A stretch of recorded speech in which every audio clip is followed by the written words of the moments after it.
রাত পোহালে তৃতীয় দফার নির্বাচন। বাংলার 4টি আসনে ভোট রয়েছে। মালদা উত্তর, মালদা দক্ষিণ, মুর্শিদাবাদ এবং জঙ্গিপুরের রাত পোহালেই নির্বাচন। আমরা মুর্শিদাবাদের দিকে নজর রাখবো, সেখানকার কি ছবি উঠে আসছে।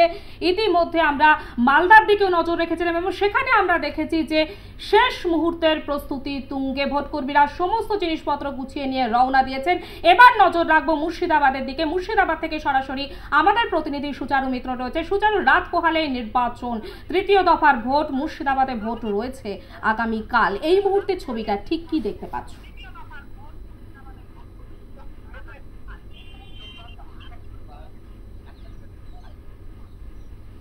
দেখো, রাত পোহালেই মুর্শিদাবাদে লোকসভা নির্বাচন এবং এই কেন্দ্রে রাজনৈতিকভাবে অত্যন্ত তাৎপর্যপূর্ণ। একদিকে রয়েছেন সিপিআইএম এর রাজ্য সম্পাদক তথা সিপিআইএম এর প্রার্থী মোহাম্মদ সেলিম, কংগ্রেস সমর্থন করছে এখানে। অন্যদিকে রয়েছেন গৌরী শঙ্কর ঘোষ, মুর্শিদাবাদের এই নির্বাচনে তিনি বিজেপির প্রার্থী। অন্যদিকে রয়েছেন তৃণমূল কংগ্রেসের আবু তাহের। তাহলে একটা ত্রিমুখী লড়াই এই মুর্শিদাবাদ কেন্দ্রে হবে। কিন্তু এখানে এই মুর্শিদাবাদ লোকসভা কেন্দ্রের দিকে যদি তাকাও তাহলে 44% বুথ রয়েছে অতি স্পর্শকাতর এবং তার মধ্যে হরিহরপাড়া, ডোমকল, জলঙ্গির মতো জায়গা রয়েছে যেখানে ওয়েবকাস্টিং এর ব্যবস্থা করছে রাজ্যের মুখ্য নির্বাচনী আধিকারিক আরিফ আফতাবের দপ্তর থেকে। একেবারে এই ওয়েবকাস্টিং এর ব্যবস্থা করা হয়েছে। হরিহরপাড়া থেকে শুরু করে জলঙ্গি এবং তার সাথে সাথে আরো বেশ কয়েকটি কেন্দ্র রয়েছে যেগুলো কিন্তু অতি স্পর্শকাতর। ডোমকলের মতো জায়গা যেখানে অতীতে দেখা গেছে গন্ডগোলের কারণে নির্বাচন পরিস্থিতি স্থগিত হয়েছে, ভোট পর্ব স্থগিত হয়ে গিয়েছে, অনেক ক্ষেত্রেই সেই ছবি ধরা পড়েছে। ফলে অত্যন্ত সতর্ক এখানে নির্বাচন কমিশন। নজিরবিহীন নিরাপত্তায় মুড়ে ফেলা হয়েছে। কেন্দ্রীয় বাহিনী যেমন থাকছে, একই সঙ্গে কিউআরটি থাকছে এবং যা ম্যানুয়াল দেওয়া হয়েছে নির্বাচন কমিশনের তরফে, অর্থাৎ বুথের বাইরে থাকবে রাজ্য পুলিশ বা সিভিক পুলিশ, বুথের লাইন এবং বুথের মধ্যে কেন্দ্রীয় বাহিনী ছাড়া আর কোনো সিকিউরিটি মেজারমেন্টকে অ্যালাউ করা হবে না, এমনটাই কিন্তু জানানো হচ্ছে। সব মিলিয়ে এখন এই মুহূর্তে প্রস্তুতি তুঙ্গে। ইতিমধ্যেই মুর্শিদাবাদে সিপিএম কিন্তু তৎপর মোহাম্মদ সেলিমকে জেতাতে এবং ইতিমধ্যেই মুর্শিদাবাদে বহরমপুর জেলা পার্টি অফিসে খোলা হয়েছে কন্ট্রোল রুম, যে কন্ট্রোল রুম আগামীকাল সকাল 5:30 থেকে খুলে দেওয়া হবে, যেখানে একেবারে সরাসরি অভিযোগ আসবে এবং সেগুলো মেল আকারে নির্বাচন কমিশনকে পাঠাবে কমরেডরা।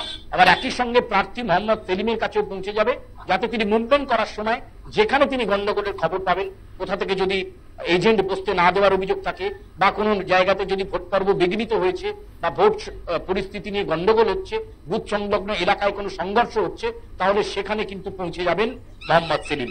ফলে এই নজিরবিহীন একটা সিকিউরিটি মেজারমেন্ট যেমন প্রশাসন নিচ্ছে, একই সঙ্গে সিপিএম কিন্তু তাদের মতো করে নিজেদের দলীয় সাংগঠনিক ক্ষমতার উপর ভিত্তি করে তারা একটা কন্ট্রোল রুম বা ওয়ার রুম খুলছে।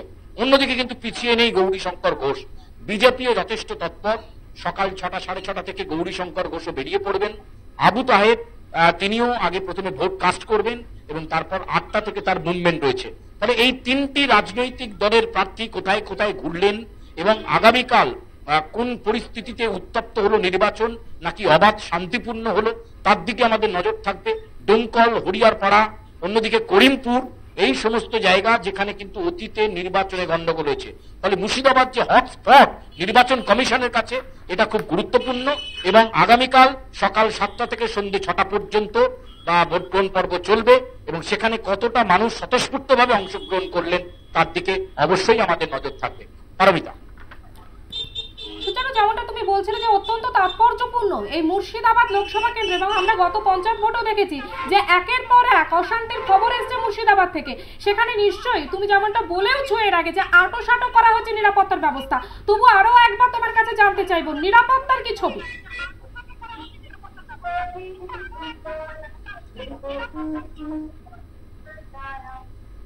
দেখো, আবারও বলি যে একেবারে কেন্দ্রীয় বাহিনী নজিরবিহীন নিরাপত্তা থাকছে।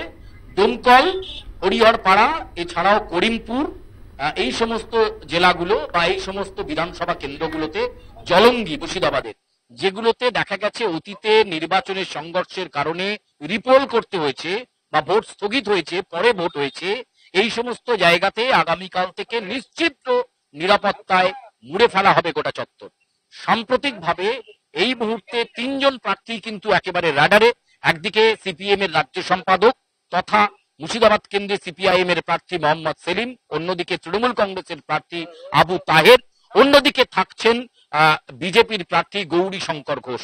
ফলে তিনজনই রাজনৈতিকভাবে অত্যন্ত গুরুত্বপূর্ণ, তাদের যথেষ্ট প্রভাব রয়েছে, তারা দলের কাছেও অনেকেই সিনিয়র লিডারশিপ। ফলে কে কাকে টক্কর দেয় এটা যেমন দেখার, এবং অবশ্যই আমি যে কথা বলছিলাম যে সিপিএম আগাম কন্ট্রোল রুম খুলে ফেলেছে। আগামীকাল সকাল 5:30 থেকে বহরমপুর জেলা পার্টি অফিসে ইন্টিগ্রেটেড কন্ট্রোল রুম বা ওয়ার রুম, যেখানে অভিযোগ আসা মাত্রই সঙ্গে সঙ্গে সেই মেল চলে যাবে নির্বাচন কমিশনের কাছে এবং আরেকটি মেল চলে যাবে সেলিমের কাছে, অর্থাৎ প্রার্থীর কাছে, যাতে তিনি মুভমেন্ট করতে পারেন দ্রুত, কোথাও গন্ডগোল হলে তিনি যাতে পৌঁছে যেতে পারেন। ফলে সব মিলিয়ে 100 কোম্পানি দিয়ে মুর্শিদাবাদের এই লোকসভা নির্বাচন সংগঠিত করা হচ্ছে। অর্থাৎ বুঝতে পারছো কতটা তাৎপর্যপূর্ণ।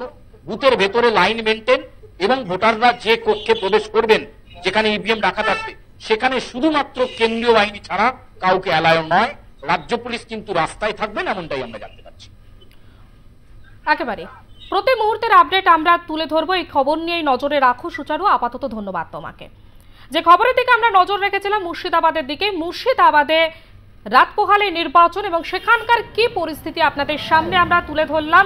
মুর্শিদাবাদে ইতিমধ্যে ভোট কর্মীদের মধ্যেও ব্যস্ততা তুঙ্গে। ভোটকর্মীরা তারা ইভিএম বুঝে নিয়ে এবং ভোটের সমস্ত জিনিসপত্র বুঝে নিয়ে তারা যেমন রওনা দিচ্ছেন, তার পাশাপাশি নিরাপত্তাও রয়েছে কড়াভাবে, কারণ মুর্শিদাবাদ অত্যন্ত তাৎপর্যপূর্ণ একটা এলাকা, সেখানে কড়া নিরাপত্তার ব্যবস্থা করা হয়েছে রাত পোহালে নির্বাচন বাংলার 4টি আসনে।